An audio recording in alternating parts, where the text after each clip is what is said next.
अस्सलामुअलैकुम, welcome to my YouTube channel smart learning.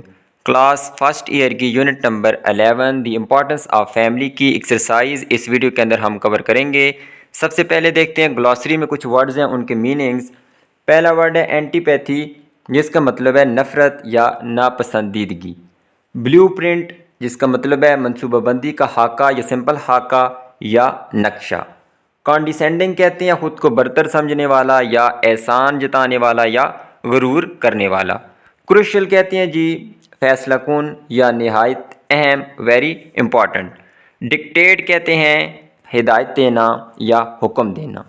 Arrowed से निकला है एरोडिंग, जिसका मतलब है उतरना पानी या हवा के साथ। ठीक है, किसी चीज़ का ऊपर से उतरना, चाहे वो कोई कुदरती ज़रिया बने, उसका कोई हवा बने या पानी बने। ज़मीन या चट्टान का घिसना, उसको एरोड कहते हैं। फेमिलियल जैसे फैमिली से रिलेटेड, मतलब ख़ानदानी या ख़ानदान से मुतल्लक। गट कहते हैं आंत को या अंदरूनी हिस्सा, जैसे इंटेस्टाइन, उसको गट कहते हैं। इनकारनेट कहते हैं of a person be the living embodiment of a quality, किसी सिफ्त का इंसानी रूप या शक्ल इख्तियार करना। इंस्टिलिंग कहते हैं किसी के दिल में बात बिठाना या पैदा करना। जंक जैसे जंक फूड होता है, जंक मीन गैर मयारी चीज़ या नाकारा। मिनिमल कहते हैं मामूली या बहुत कम।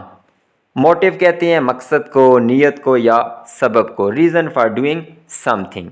मिथोलॉजी कहते हैं जी कदीम, जैसे मिथ वगैरह आप सुनते होंगे, कदीम देव या देवताओं की, जो देवियाँ वगैरह थी या देवताएं थी, उनकी कहानियाँ, उसको कहते हैं मिथोलॉजी। नर्चरिंग कहते हैं जी परवरिश करना, पालना, पोसना। ओवरआर्चिंग कहते हैं हमागीर, हम कह सकते हैं, या कम्प्रिहेंसिव। पैरेबल कहते हैं मिसाल या किस्से को। पैरेबल जैसे कि a simple story used to illustrate a moral और स्पिरिचुअल लेसन, एक सादा सी कहानी जो वजाहत के लिए इस्तेमाल होती है किसी इखलाकी या रूहानी सबक के लिए, जैसे कि ईसा अलैहिस्सलाम ने जो बताई हैं गॉस्पेल में, इंजील में। फिर है जी प्रोफिजन। प्रोफिजन कहते हैं कसरत या फरावानी। एबंडेंस और लार्ज क्वांटिटी ऑफ समथिंग, किसी चीज़ की वाफर मकदार। साइकी कहते हैं रूह या जहन को। ह्यूमन सोल, माइंड और स्पिरिट। स्टम्बल लड़खड़ाना। ट्रिप और मोमेंटरली लूज वंस बैलेंस, मतलब तवाज़ुन का खो जाना, स्टम्बल। थ्रिफ्ट कहते हैं कफ़ायत शारी या बचत को। ठीक है, बचत करना मतलब पैसे बचाना। टायरेंट्स कहते हैं जालिम, जाबर या आमर को। फिर यूटोपियंस कहते हैं मिसाली या ख्याली। मिसाली माशरे का जो हामी होता है, हमायती होता है, उनको यूटोपियंस कहते हैं। N idealistic reformer. विशियस कहते हैं संग दिल, वेशियाना या जालिम। क्रूअल जो होता है, जो जालिम होता है या तशद्दुद करने वाला। विसरल कहते हैं जो जज्बाती, हम सिंपल कह सकते हैं, जो गहरे अंदरूनी जज्बात से मुतल्लक हो, ना कि अक्ल फहम से। मतलब अक्ल फहम जो है, इंटेलेक्ट है, उससे उसका ताल्लुक ना हो, बल्कि इनवर्ड फीलिंग्स जो है उससे ताल्लुक हो। वाइड कहते हैं खाली को, वीरान या हला को कहते हैं। तो ये ग्लॉसरी के कुछ वर्ड्स थे। फिर हम चले जाते हैं नेक्स्ट एक्सरसाइज पे। तो यहाँ पे कुछ वोकेबलरी के अंदर वर्ड्स दिए गए हैं, इनको नेक्स्ट जो ब्लैंक्स हैं उनके अंदर फिल करना है जो भी सूटेबल वर्ड होगा। तो पहले इनके मीनिंग देख लेते हैं। बी मैड अबाउट, किसी चीज़ के मतलब दीवाना होना, पागल होना। स्पेशली, ख़ास तौर पे। ट्रैकिंग, पैदल सफ़र, एक मुश्किल पैदल सफ़र होता है। अवार्ड, इनाम। फिर ऑर्डिनरी, मामूली। जॉगिंग, हल्की दौड़, हल्का हल्का चलना, दौड़ना। वेस्ट, एक तो मतलब होता है ज़ाया करना, ये यूज़ होगा। और एक और स्लैंग के तौर पे भी वेस्ट का वर्ड यूज़ होता है, मजाक उड़ाना या तौहीन करना, किसी की जिल्लत करना, उसके लिए भी वर्ड यूज़ होता है वेस्ट। फिर लेयर कहते हैं फुर्सत या आराम का वक्त, मतलब फ्री टाइम। सेव, बचाना या बचत करना। इंडोर, ये किड लिखा हुआ है, इंडोर स्पोर्ट्स यहाँ पे क्योंकि आगे यूज़ होगा, अंदरूनी खेल, इंडोर स्पोर्ट्स। रिमेंबर, याद रखना या याद होना।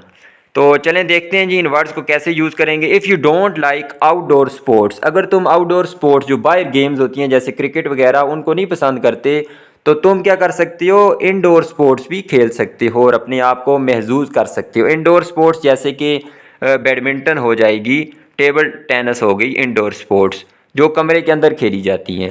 The youngsters are mad about cricket idols, idols जो उनके हीरोज़ वगैरह होते हैं, पसंदीदा शख्स। तो जो नौजवान होते हैं वो पागल होते हैं, दीवाने हुए होते हैं अपने हीरोज़ के लिए। And they like putting up their posters on the walls of their rooms, और वो पसंद करते हैं पुटिंग अप लगाना उनके पोस्टर्स अपनी कमरे की दीवारों पे। My little brother is keen on saving his pocket money, मेरा जो छोटा भाई है वो शौकीन है अपनी जो जेब खर्ची है उसको सेव करने का, मतलब उसका शौक है कि वो बचाए, अपने पैसे सेव करे। If you spend lots of hours in front of TV, अगर तुम खर्च करते हो कई घंटे टीवी के सामने, that means you just waste your precious time, इसका मतलब है कि तुमने क्या किया है, अपना कीमती वक्त ज़ाया किया है। When an actor receives an award, his fame becomes double, जब एक अदाकार अब एक अवार्ड या इनाम वसूल करता है तो उसकी शोहरत क्या होती है, दुगनी हो जाती है। छठा है, you must not watch TV shows when you have got a lot of home work, तो आपको नहीं देखनी चाहिए, मतलब कि कतअन नहीं देखनी चाहिए टीवी शोज़ जब तुम्हें काफ़ी होम वर्क मिला हुआ हो। खासकर स्पेशली खासकर when you have an exam the next day, खासकर जब अगले दिन तुम्हारा एग्ज़ाम हो तो फिर तो बिल्कुल ही नहीं देखनी चाहिए, बल्कि क्या करना चाहिए, उसको टर्न ऑफ कर देना चाहिए। सातवां देख लें, ये वेस्ट 2 मरतबा यूज़ हुआ है। एक वेस्ट आपको मैंने ऊपर मतलब बताया था कि ज़ाया करना, प्रेशियस टाइम, और यहाँ पे वेस्ट का मतलब है तौहीन करना या बेइज्जती करना, तजलील करना। व्हेन यू वेस्ट मी, जब तुमने बेइज्जत किया या तजलील की मेरी, in front of my friends, मेरे दोस्तों के सामने, आई फील एम्बेरस्ड, तो मैं शर्मिंदा हुआ या शर्मिंदगी मैंने महसूस की। आठवां है, my father and I go jogging every morning, मैं और मेरे जो वालिद हैं वो जॉगिंग पे जाते हैं हर सुबह। तो ये जॉगिंग जो है जॉग से निकला है वर्ब, उसके आगे जब आईएनजी लग जाता है और वो नाउन का काम करता है तो उसको हम जेरेंड कहते हैं। तो आई इसमें देख लें, माई फादर एंड आई ये दोनों सब्जेक्ट हैं, गो वर्ब है और जॉगिंग यहाँ पे क्या है, एक ऑब्जेक्ट है। नौवां है, I don't remember the meaning of it, मुझे जो है नहीं जो है याद आ रहा इसका मीनिंग नाउ अभी। I need to look it up, मुझे ज़रूरत है इसे देखने की। लुक अप जो है वो कहते हैं मतलब कि लुक अप देखें इसको। फिर नौवां है, I don't remember the meaning of it now, I need to look it up in the dictionary, मतलब मुझे इसका मीनिंग याद नहीं आ रहा अभी, मुझे डिक्शनरी में से देखने की ज़रूरत है। 10वां है, trekking is a long difficult journey, तो एक लंबा मुश्किल सफ़र है ट्रैकिंग। लेयर एक्टिविटीज़ जो मतलब फ्री टाइम वाली एक्टिविटीज़ होती हैं, सरगर्मियाँ हैं, have the same meaning as the free time activities. अच्छा यही मतलब आ गया कि लेयर एक्टिविटीज़ किन को कहते हैं, जो फ़ारग वक्त में आप सरगर्मियाँ करते हैं, जो हॉबीज़ वगैरह होती हैं, शौक़ वगैरह। फिर 10वां, may be an ordinary person in the street does not know this but you as an educated person must certainly know this, शायद जो है एक मामूली बंदा जो गली में है वो ना जानता हो इसे, लेकिन तुम एक एजुकेटेड पर्सन हो, पढ़े लिखे शख्स हो, तो तुम्हें जो है यकीनन इसे आना चाहिए, मतलब तुम्हें ये चीज़ पता होनी चाहिए। नेक्स्ट हमारे पास इन्फिनेटिव है, बड़ा इंपॉर्टेंट टॉपिक है। इन्फिनेटिव जो है वो तो सबको ही पता होता है कि टू के बाद जब आगे हम वर्ब की फर्स्ट फॉर्म लगाते हैं, टी ओ टू प्लस जो है वर्ब की बेस फॉर्म फर्स्ट फॉर्म, तो उसको हम कहते हैं इन्फिनेटिव। लेकिन याद रखना है ये वर्ब के तौर पे कभी भी काम नहीं करता, इसके 3 फंक्शन होंगे, या तो ये नाउन के तौर पे काम करेगा, या एडजेक्टिव के तौर पे, या एडवर्ब के तौर पे। तो मैं आपको बताता चलूँ कि जैसे एसएसटी जनरल की जो तैयारी कर रहे हैं, या वैसे भी फर्स्ट ईयर के जो स्टूडेंट्स इस वीडियो को देख रहे हैं, मेरी एक वीडियो मौजूद है जो एसएसटी जनरल का मेरा कोर्स है, मैं नीचे लिंक दे दूँगा। उसके अंदर 24 नंबर जो लेक्चर है वहाँ पे मैंने मुकम्मल डिटेल से इसके कंसेप्ट समझाए हैं कि कहाँ पे हम इसको देखेंगे। ये नाउन होगा जैसे कि सब्जेक्ट, ऑब्जेक्ट, सब्जेक्ट का कॉम्प्लीमेंट या ऑब्जेक्ट ऑफ प्रीपोजिशन, इसी तरह एडजेक्टिव कब होगा और एडवर्ब कब होगा। तो यहाँ पे मैं थोड़े से आपके साथ नोट्स भी शेयर कर देता हूँ ताकि आप उनको देख लें और फिर हम इस एक्सरसाइज को सॉल्व कर लेंगे। यहाँ पे देख लें ये इन्फिनेटिव को बड़ी डिटेल से मैंने समझाया है। पहले इन्फिनेटिव एज नाउन, सब्जेक्ट हो, ऑब्जेक्ट हो या ऑब्जेक्ट कॉम्प्लीमेंट हो, ऑब्जेक्ट ऑफ प्रीपोजिशन हो या सब्जेक्ट हो, सारे केसेस। फिर एडजेक्टिव के तौर पे कब इस्तेमाल होगा, नाउन के तौर बाद आएगा, इन्फिनेटिव प्रोनाउन के बाद, ऑर्डिनल नंबर के बाद। ठीक है, ये सारे केसेस मैंने यहाँ पे शेयर किए हैं। सब्जेक्ट के बाद ये देखें इस तरह की एग्जांपल यहाँ पे आएंगी, the player to watch, the movie to watch, the place to visit, ये सारे क्या हैं, एडजेक्टिव हैं क्योंकि ये नाउन को डिस्क्राइब कर रहे हैं। एडवर्ब के तौर पे कब इस्तेमाल होगा, जब ये पर्पस शो करेगा, कोई रीज़न वगैरह शो करेगा। तो ये SST जनरल के लिए मैंने चूँकि कोर्स बनाया है, आप देख लें लेक्चर नंबर 24। अगर आपको इसके नोट्स चाहिए PDF में जो SST जनरल की तैयारी कर रहे हैं तो मैं यहाँ पे नंबर शेयर कर दूँगा, आप व्हाट्सएप पे रब्ता कर सकते हैं। अब यहाँ पे देखें जी, पहला है more than anything else I wanted some time alone to read. तो इसका वैसे मैंने आंसर जो है वो एज एन एडजेक्टिव बताया था, लेकिन अब यहाँ पे देखें पहला है more than anything else I wanted some time alone to read. तो यहाँ पे देखें ये हमारे पास सेंटेंस है, I wanted some time alone to read. अगर हम इसके पार्ट्स करें तो आई है मे, सब्जेक्ट है, ठीक है, वांटेड वर्ब है, मैं चाहता था, सम टाइम कुछ वक्त, तो ये नाउन फ्रेज है, मतलब सम एडजेक्टिव है और टाइम यहाँ पे नाउन है, तो ये इसका ऑब्जेक्ट हो जाएगा, सब्जेक्ट वर्ब और ऑब्जेक्ट। उसके बाद एलान, एलान ठीक है, तन्हाई में या तन्हा, ये एडजेक्टिव है, एलान क्या है, एडजेक्टिव। टू रीड, पढ़ने के लिए। अब हमने देखना है कि ये पर्पस को शो कर रहा है, why I wanted some time, मैं क्यों चाहता था, क्यों चाहता था, टू रीड, पढ़ने के लिए। तो जब भी पर्पस शो करेगा तो वो फिर एडवर्ब होगा, तो यहाँ पे ये एडवर्ब के तौर पे इस्तेमाल हो रहा है, टू रीड। फिर my grandmother told me that we have been put on earth, मेरी जो दादी अम्मी उन्होंने मुझे बताया कि हम दुनिया में आए to share, to care, to give and to receive. इसमें 4 इन्फिनेटिव हैं, 4 इन्फिनेटिव हैं और इनका फंक्शन क्या है, ये भी हमें पर्पस बता रहे हैं, वाई का आंसर दे रहे हैं कि हम दुनिया में क्यों आए, हम शेयर करने आए, बांटने आए, केयर करने आए, देने आए और लेने आए। तो ये मकसद हमारा दुनिया में आने का। तो ये पर्पस को जब भी शो करेंगे वाई का आंसर मिलेगा तो वो एडवर्ब होगा। While the train was stopped at the station, the Babar attempted, ये सब्जेक्ट है, बाबर अटेम्प्टेड, उसने कोशिश की, टू क्लाइम। तो वर्ब के बाद इन्फिनेटिव आएगा, जाहिर सी बात है वो एक ऑब्जेक्ट होगा। लेकिन आप देखें अगर ये व्हाट का आंसर कर रहा है, व्हाट क्या, उसने क्या कोशिश की, टू क्लाइम, चढ़ने की, तो इसका मतलब है ये एक ऑब्जेक्ट है, क्योंकि व्हाट का आंसर हमें कौन सा चीज़ देती है, ऑब्जेक्ट देता है। फिर देखें टू द टॉप, ये इन्फिनेटिव नहीं है, क्योंकि टू के बाद देख लें तो नाउन आ गए हैं, आर्टिकल और नाउन। तो अगर टू के बाद वर्ब होगा, वर्ब की फर्स्ट फॉर्म, तो वो इन्फिनेटिव होगा। और ये यहाँ पे क्या है, ऑब्जेक्ट है, क्योंकि ये हमें व्हाट का आंसर कर रहा है, व्हाट बाबर अटेम्प्टेड, बाबर ने क्या कोशिश की, चढ़ने की। फिर 4 नंबर पे देख लें तो यहाँ पे है in the book Mama Day tells the citizens of the island to listen to the crows. तो Mama Day tells, Mama Day बताती है the citizens of the island to listen, तो ये डायरेक्ट ऑब्जेक्ट है। यहाँ पे देखें 2 ऑब्जेक्ट आ गए, मामा डे ये सब्जेक्ट है, टेल्स इसमें वर्ब है, किसको बताती है, citizen of the island, island के शहरियों को, जजीरे के शहरियों को। तो क्या बताती है, टू लिसन, सुनने का बताती है, ठीक है। तो टू लिसन इसमें क्या है हमारे पास, डायरेक्ट ऑब्जेक्ट और ये इनडायरेक्ट ऑब्जेक्ट। तो इनडायरेक्ट ऑब्जेक्ट हमें आंसर करता है टू होम, किसको, तो किसको बताती है, इनको क्या बताती है, टू लिसन, के सुनो, किसको, टू द क्रोज। तो यहाँ पे हमारे पास क्या है, टू लिसन एक डायरेक्ट ऑब्जेक्ट है जो कि ऑब्जेक्ट का काम कर रहा है। फिर है during the Great Depression audiences wanted to laugh, तो वांटेड वर्ब है, टू लाफ देखें वर्ब के बाद मैंने आपको कहा कि ऑब्जेक्ट आएगा और ये आंसर किसका कर रहा है, व्हाट ऑडियंस वांटेड, ऑडियंस क्या चाहती थी, टू लाफ, हंसना, तो ये व्हाट का आंसर कौन करेगा, ऑब्जेक्ट, ये ऑब्जेक्ट के तौर पे इस्तेमाल हो रहा है। अच्छा जब भी मैं ऑब्जेक्ट का हूँ या सब्जेक्ट तो जाहिर सी बात है वो नाउन होगा, तो ये नाउन के तौर पे, ये भी नाउन और ऊपर वाला भी किसके तौर पे है, नाउन के तौर पे, और ये तीसरा भी किसके तौर पे है, नाउन के तौर पे, क्योंकि हमने ऑब्जेक्ट का तो नहीं बताना, नाउन का बताना है। फिर है जी every Wednesday 6 women from the nearby village came to the hostel to do, why, क्यों जो है वो आती थी, ठीक है, क्यों आती थी, to do the weekly wash, जो वीकली वॉश है उसको करने के लिए। तो ये एक इन्फिनेटिव फ्रेज है और किसका आंसर कर रही है, वाई का, क्यों आती थी वीकली वॉश करने, तो ये रीज़न है, मतलब ये पर्पस को शो कर रही है, इस वजह से ये एडवर्ब है। On the last night of the retreat we wanted to sing, we wanted to sing verb के बाद आ गया इन्फिनेटिव, तो जाहिर सी बात है ये ऑब्जेक्ट होगा और नाउन के तौर पे काम करेगा। व्हाट वी वांटेड, हम क्या चाहते थे, टू सिंग, गाना।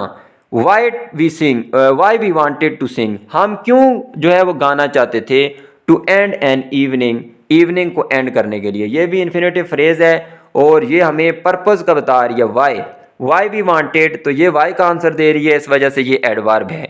2 हैं इसमें, ये हो गया नाउन जो कि ऑब्जेक्ट है और ये रीज़न बता रही है, इस वजह से ये क्या है, एडवर्ब है। फिर 8वां है the duke left the duchess at the Red Roof Inn and proceeded to drive. तो ये देखें ये वर्ब है प्रोसीडेड। तो प्रोसीडेड मतलब कि अमल को जारी रखा। किस अमल को जारी रखा, क्या अमल जारी रखा, ठीक है, टू ड्राइव चलाने का जो अमल था उसको जारी रखा। तो ये हमारे पास एक ऑब्जेक्ट है जो कि नाउन का काम कर रहा है।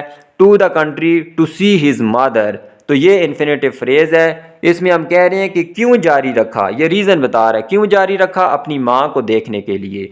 तो क्यों का आंसर मिल रहा है, इस वजह से ये एडवर्ब होगा। यहाँ पे हमें आंसर मिल रहा है व्हाट का, क्या जारी रखा, टू ड्राइव चलाना, क्यों, टू सी हिज मदर अपनी माँ को देखने के लिए। तो ये हो गया एडवर्ब। फिर लास्ट में देख लें told that they are too old to return to Kalam.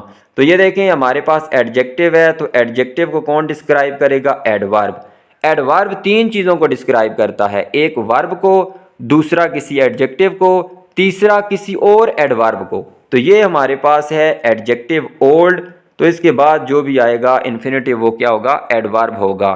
तो या ये स्ट्रक्चर भी आप याद कर लें, टू होगा जब भी, ये एडवर्ब है टू, ये एडजेक्टिव है, और ये एक और एडवर्ब आ गई है इन्फिनेटिव।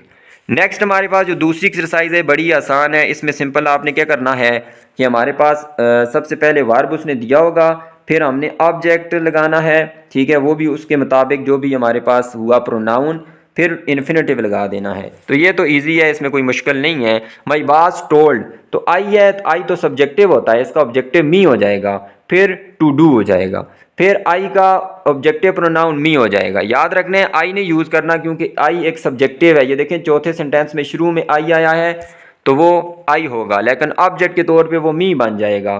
फिर टू सेंड वर्ब की फर्स्ट फॉर्म, फिर अली वांटेड आई का मी हो जाएगा और टू हेल्प, फिर ही है तो ही से हिम हो जाएगा। अब हमने नेगेटिव बनाना है, तो जब भी नेगेटिव बनाएंगे पहले नॉट लगाएं और फिर टू ड्राइव लगाएं। अब आपने ये नहीं करना him to not drive, to not drive गलत होगा, बल्कि क्या होगा, नॉट टू ड्राइव। फिर है जी आई से मी बन जाएगा, फिर इन्फिनेटिव क्या हो जाएगा, टू कॉल, फिर ही से हिम बन जाएगा ऑब्जेक्टिव और नॉट टू स्मोक, ठीक है। फिर उसके बाद देख लें जी शी से हर हो जाएगा क्योंकि शी सब्जेक्टिव होता है, हर ऑब्जेक्टिव प्रोनाउन, और टू कम। उसके बाद है जी माई वाज फोर्स्ड, वी का ऑब्जेक्टिव अस होता है और टू गो, फिर शी का हर होता है और नॉट टू कॉल, फिर लास्ट में दे का ऑब्जेक्टिव प्रोनाउन देम होता है और हाउ आ जाएगा, तो how to use the new equipment. ये तो आसान था, इतना मुश्किल नहीं है। फिर ये वही उसी तरह की एक्सरसाइज है और ये बड़ी आसान भी और इम्पॉर्टेंट भी है। 10 क्वेश्चन है, इनमें देख लेते हैं। चाहे इन्फिनेटिव फ्रेज़ है, जो भी इन्फिनेटिव फ्रेज़ है या आपके पास इन्फिनेटिव है, हमने बताना है कि ये कैसे फंक्शन कर रही है। The best plumber to call is Nizam, तो ये पूरा सब्जेक्ट है, ये पूरा the best plumber to call क्या है, एक सब्जेक्ट। इसमें बेस्ट क्या है, एक हमारे पास क्या है, एडजेक्टिव है, सुपरलेटिव डिग्री है। प्लम्बर क्या है, नाउन है। अच्छा सॉरी, बी इसमें पढ़ना नहीं है आपने, प्लम्बर होगा, बी को नहीं पढ़ना क्योंकि बी साइलेंट होगा, प्लम्बर। टू कॉल देख लें, ये इस प्लम्बर को डिस्क्राइब कर रहा है। प्लम्बर एक नाउन है, नाउन को कौन डिस्क्राइब करता है, एडजेक्टिव। तो ये टू कॉल एक एडजेक्टिव होगा जो कि इन्फिनेटिव है। ईच ईयर, तो ईच, एनी, नेदर, अदर के बाद जब भी वर्ब नाउन आ जाए तो वो एडजेक्टिव बन जाता है। तो ये भी साथ में आपको बताता चलूँ कि ये डिस्ट्रीब्यूटिव एडजेक्टिव है, क्योंकि एसएसटी जनरल की भी तैयारी कर रहे हैं तो साथ साथ अगर आपको एक्स्ट्रा इन्फॉर्मेशन मिले तो आपको फ़ायदा होगा। फिर देख लें tried, each year Shakeel tried, हर साल शकील ने कोशिश की। क्या कोशिश की, व्हाट ही ट्राइड, शकील ने क्या कोशिश की, to find more deductions for his tax return. तो ये पूरी हमारे पास इन्फिनेटिव फ्रेज है जो आंसर कर रही है हमें व्हाट का, क्या कोशिश की। तो ये आंसर है, ये ऑब्जेक्ट है और ऑब्जेक्ट किसके तौर पे काम कर रहा है, नाउन के तौर पे। फिर हमारे पास तीसरा है to patch the hole in the tyre the mechanic inserted a plug. ये हमारे पास है इन्फिनेटिव फ्रेज, देखें टू और उसके बाद वर्ब की फर्स्ट फॉर्म और बाकी सारे अल्फाज साथ आ जाएंगे। ये इन्फिनेटिव है, लेकिन जो एक्स्ट्रा वर्ड्स इसके साथ आएंगे वो मिलके क्या बना देंगे, इन्फिनेटिव फ्रेज बना देंगे। तो ये एडवर्ब के तौर पे क्यों काम कर रही है, क्योंकि हम आगे जुमला देखें, the mechanic inserted a plug, mechanic ने इंसर्ट किया, नस्ब किया, लगाया एक प्लग। क्यों इंसर्ट किया, टू पैच द होल, उसका आंसर ये है। क्यों इंसर्ट किया, ताकि होल के जो टायर के अंदर सुराख है उसका पेवंद लग जाए। मतलब कि वो भर दिया जाए, ख़त्म हो जाए, इस वजह से उसने प्लग लगाया।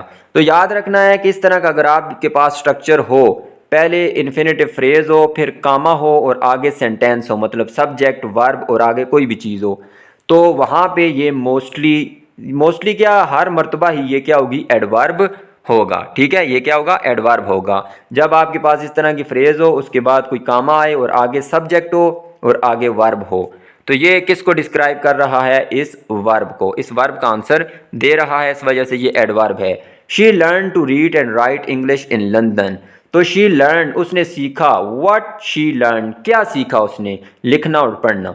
तो ये देखें व्हाट का आंसर कर रहा है, तो ये वर्ब के बाद आया है, तो ये क्या होगा, ऑब्जेक्ट होगा, एक नाउन के तौर पे काम करेगा। Salim's desire to do everything perfectly, ये सारा यहाँ तक सब्जेक्ट है। वर्ब से पीछे पीछे विल इसमें क्या है, वर्ब है, हेल्पिंग वर्ब है, और फ्रस्ट्रेट इसमें मेन वर्ब है। तो इससे पीछे पीछे सारा क्या है, एक सब्जेक्ट, और इवेंचुअली क्या था, एक एडवर्ब था। तो ये इसके पीछे पीछे सारा क्या है, सब्जेक्ट है। इसमें देखें तो ये इन्फिनेटिव फ्रेज है, टू डू एवरीथिंग परफेक्टली। ये किसको डिस्क्राइब कर रहा है, इस नाउन को। डिजायर एक नाउन है, एक एब्स्ट्रैक्ट नाउन है, जिसका मतलब है कि मंशा, आरजू, तमन्ना, ठीक है, ख्वाहिश। तो ये ख्वाहिश को डिस्क्राइब कर रहा है, इस वजह से जो नाउन को डिस्क्राइब करता है वो एडजेक्टिव होता है। फिर देख लें, टू पे that much money for a television.